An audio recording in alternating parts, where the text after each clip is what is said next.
Neighbor, neighbor, it's your boy Trini Trent, and today is a very special day because we are celebrating 9 years of your boy being on Trini Trent TV here on YouTube.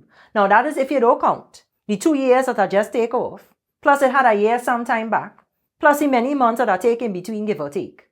So let me just say, I am here to celebrate the first ever episode of Trini Trent TV being uploaded to YouTube on March 1st, 2012. Now, in my time here on YouTube, I have picked up many skills. I've learned how to be a producer of audio and video.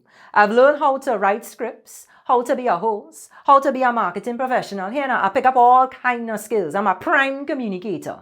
But I would say one of the biggest lessons that I picked up has been about myself. And that key learning really has to do with the pressure that many of us feel when we want to fit in.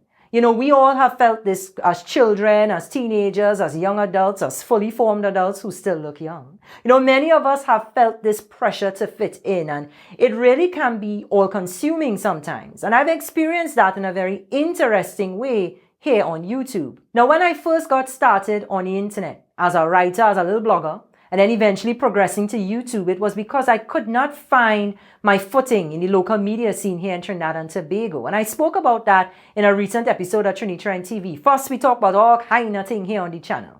You know, I could not find my footing in the media scene in Trinidad and Tobago. So I went online and I was so determined to prove myself there. Really determined to prove that even though I couldn't fit in here in the local scene, in print or in broadcast media, I could do something in the digital space. And I really saw YouTube as a space to really make a name for myself. And I was inspired by the work of so many different people that I greatly admired. You know, I remembered B. Scott and the Ethiopian Neighbor.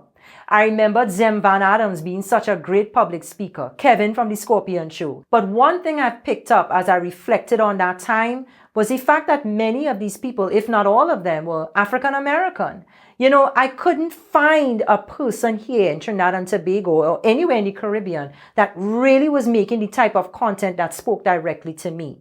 I know that goes back to our recent conversation that we had here on the channel about representation. You know, I couldn't find a model, somebody who was really speaking to me and doing the things that I wanted to do, who really was opening a door for me. So I looked to what I considered to be somebody or a group of people who I felt was similar, at least had something in common with me, whether it was the color of my skin or the type of topics that I wanted to talk about. And I looked to what African American people as those guides, as those models that I can follow. And when I first got started, I really did follow that type of hot topic review style format. You know, this was something that was already popular because of shows like The View and Wendy Williams and The Breakfast Club and different radio shows. But, you know, in the space of YouTube, it was the standard amongst the African-American YouTubers. So I looked at what they were doing and I would pull nuggets from different people and try to form something of my own so that way I could fit into that ecosystem.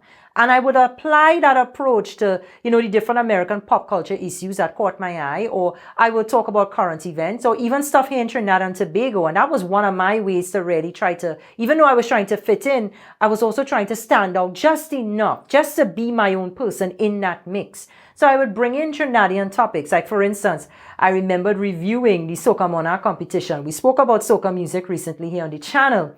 And I spoke about that Soca Monarch competition where our biggest soca artists compete against each other in a big concert for grand prize money. And I would talk about that all the time, every year, annually, on the YouTube channel. But even at that time, in those early years where I was enjoying, you know, success on the channel, you know, I saw the numbers going up, the subscribers were going up, the views were really healthy, my following was growing on social media. I still didn't really feel fully at ease. And that's because I didn't really feel like I truly fit in with the African American YouTubers. I felt basically like an outsider. And physically, for a long time, I actually was until I moved to New York. I felt like an outsider. And I was reminded of this when I would look at the different comments that were left on my videos or across social media, where people who would not always agree with what I said or how I said it, because remember, Trent was a hot one back then. I was very hot. people would sometimes respond to things by making racist or ethnocentric comments. They would say little jokes, what they consider to be jokes, about my accent or where I was from. They said I lived in a hut. What part of Africa am I from? And in a very derogatory way. And they would sometimes make fun of just how I looked or how I talked or, just really, really rough stuff. And it really shook me. And it really hit home in a very deep way when I would go and look at other YouTubers on their social media channels or even look at their videos, and they would make comments about me. So I felt like the people at the table that I was trying to sit with whom I was trying to sit, hey, Trent, fix it up, fix that vocab, with whom I was trying to sit, they would make comments about me. And I wasn't always happy about that. But even as the years passed, there still wasn't a Trinidadian YouTube community. It's not like, okay, I didn't fit in at this table with this group of people, so I'm just going to go back to the Trinidadians. Because there still wasn't a table of Trinidadians. Those of us who were being creative in the YouTube space, we were sporadic. We weren't very consistent and we were scattered and talking about very different things. And we didn't really come together as one community. And it's only over the last 3 to 4 years that I've really seen this take off. And I've really seen this go to a whole other place, especially over the pandemic. In 2020, the number of people who have turned to YouTube and come to the online space to be creative and just express themselves in new ways, it has taken off like I could never have imagined at this point in time.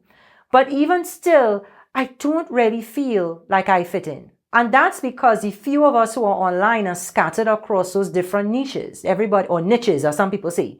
So many of us are scattered across these different boxes and categories. But there aren't many of us in each of those categories. So in that sense, I feel like I exist in this gray area, in this in-between. I'm not American, so I don't always fit in with the African American crowd. And then at the same time, I'm not really in line with the typical approach to doing videos here in Trinidad and Tobago and making content. I feel like I'm existing in this space like almost by myself, where I'm kind of in the void. And the funny thing is that after all these years of trying to figure out where I fit in and really trying to find my tribe online, my tribe was with me all along, because there are people who have been following me and, really engaging my work since long before YouTube, since I was writing on my little blog, Lava Lizard, even in the dark grape juice days when I used to work on dark grape juice. There are people who have been following me for so many years. And I've seen how the engagement has transformed.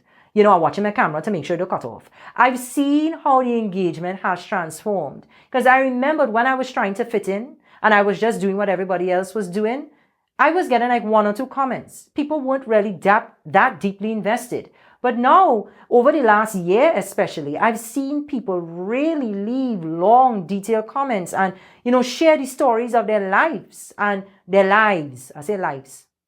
Forget that. People share the stories of their lives and people really talking about what matters to them and giving these deep, thoughtful expressions of their perspectives. And it's just really amazing. And I've really discovered that the real journey hasn't really been to find where I fit in. It is to go into the jungle, cut down some trees, make a space for myself, and invite people in, and really see how we can connect on a much deeper level. What I would like to say at this point is thank you.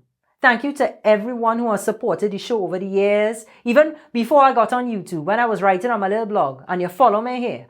Thank you so much. Thank you to everyone who has shared the videos with their friends, with their family, with their man at the time who is now their ex-man or the child father, and they had 2 child for and they break up with him and the whole rigmarole. Thank you so much for supporting the show.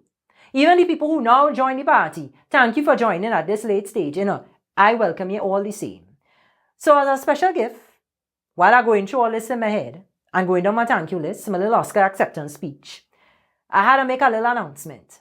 Folks, I am considering, that is the key word here, a new podcast. Yes, I am thinking of starting a new podcast. It's not set in stone yet.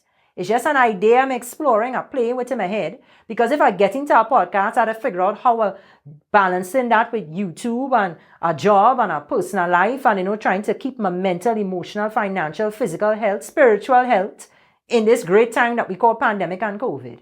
I'm just trying to figure it all out. But in the meantime, I would like to pitch the question to you because I know many of you all have been leaving the comments. People have been commenting on every, good, you see that boulder fly out my mouth? People have been leaving comments on every video and sending me emails and saying, Trent, when are you bringing back your podcast? I even met somebody once on the road, Carnival Tuesday 2019, who brought up the podcast. I met somebody in the gym who said, Trent, I love your podcast. When you're bringing back the podcast? For those who don't know, I had a podcast back in the day called Trini Trent Radio. I was very proud of it. But when I came back to Trinidad and transitioned back into this space, because I did it in 2015 while I lived in New York, when I came back, I let it go because I needed to step back and really go into myself to get refocused and recentered.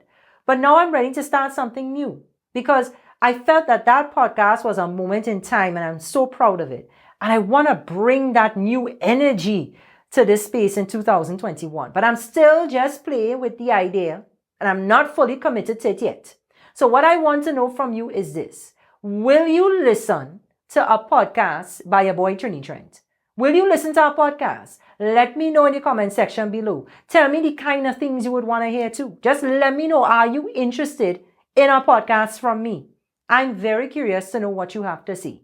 Anyway, let me go because I real talk today. We didn't come for all this talk, but I'll give it to you anyway. You get accustomed to it. It's been 9 years. Anyway, folks, I'm gone. Thanks again for watching and I'll catch you next time here on Trini Trent TV.